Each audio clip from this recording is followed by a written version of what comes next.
గౌరవనీయ ఉపాధ్యాయులు నా తోటి విద్యార్థులకి నా పేరు సానియా. నేను సీఎస్ సెకండ్ ఇయర్ చదువుతున్నాను. నేను ఈరోజు సస్టైనబుల్ డెవలప్మెంట్ గురించి కొన్ని విషయాలు చెప్పదలుచుకున్నాను. నీటి కాలుష్యం, నేల కాలుష్యం, గాలి కాలుష్యం గురించి మీ అందరి చెప్తున్నాను. నీటి కాలుష్యం అనేది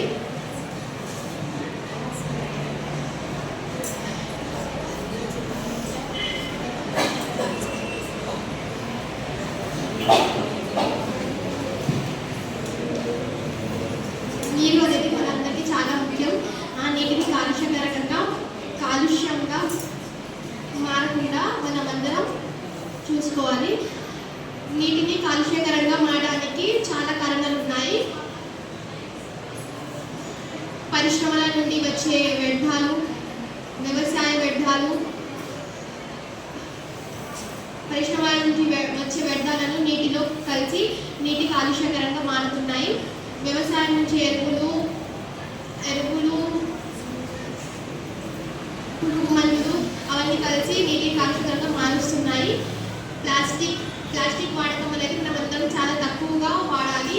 ప్లాస్టిక్ అనేది సముద్రాలలో వాటితో కలిసి మనందరి ఆరోగ్యాలను దెబ్బతీస్తుంది. కాలుష్యకరంగా మారే నీటిని మనమందరం తాగడం వల్ల మన ఆరోగ్యం దెబ్బతింటుంది.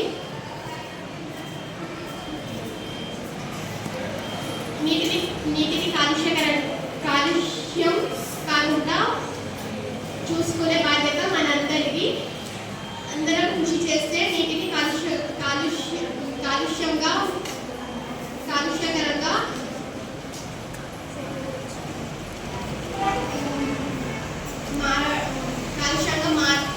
మారకుండా కాపాడుకోవచ్చు.